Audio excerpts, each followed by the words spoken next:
Hi மக்களே, எல்லோரும் எப்படி இருக்கீங்க? நான் நல்லா இருக்கேன். இது இந்த விலாகில் என்ன இருக்க போகுது அப்படின்னா, நிறைய இல்லத்தரசிகளுக்கு, நிறைய ஹவுஸ் ஒய்ஃப்களுக்கு அந்த ஹவுஸ் ஒய்ஃபாக இருக்கட்டும், யாராக இருந்தாலும் சரி, மொத்தத்தில் லேடிஸ்களுக்கு இந்த மாதிரி துணி துவைச்சி போட்ட வாட்டி, நான் வாஷிங் மிஷின் தான் துணி துவைக்கிறேன். செமி ஆட்டோமேட்டிக் தான் வாஷிங் மிஷின். பாதி வேலை அது செய்யும், பாதி வேலை நான் செய்வேன். ஆனால் இந்த துணி மடிக்கிறது எவ்வளோ கஷ்டம் தெரியுமா?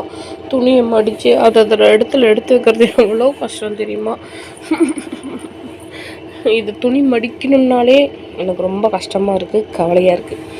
நானும் ஒவ்வொரு டைம் நினைப்பேன், எங்கள் அம்மாலாம் இப்போ என்ன பண்ணுவாங்கன்னா, மொட்டை மாடி தான் வீடே, வெளியே போர்ட்டிக்கோ மாதிரி மொட்டை மாடி மாதிரி பால்கனி மாதிரி இருக்கும். அங்கேயே துணி காய வைப்போம், கட்டில் அங்கேயே இருக்கும். துணி அங்கேயே அப்படியே சுட்ட மடித்து அப்படியே வைப்பாங்க அயன் பண்ண மாதிரி. ஸோ அப்படி அம்மா வீட்டில் ஸ்ட்ரிக்ட்டு.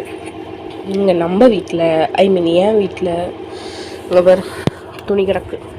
காஃபி குடிச்சிட்டு துணி மடித்து வைக்கணும். மடித்து அப்படியே எனக்கு இது இல்லை, ஸ்டாண்ட் இல்லை. ஸோ அதனால் மடிச்சுட்டு உங்களுக்கு நான் காட்டுறேன். ஆனால் நிறைய மக்களுக்கு தெரியும், நிறைய லேடிஸ்க்கு தெரியும் துணி மடிக்கிறது எவ்வளோ கஷ்டமான வேலை அப்படிங்கிறது. ஸோ நான் மடிச்சுட்டு உங்களுக்கு நான் காட்டுறேன். Okay, wait.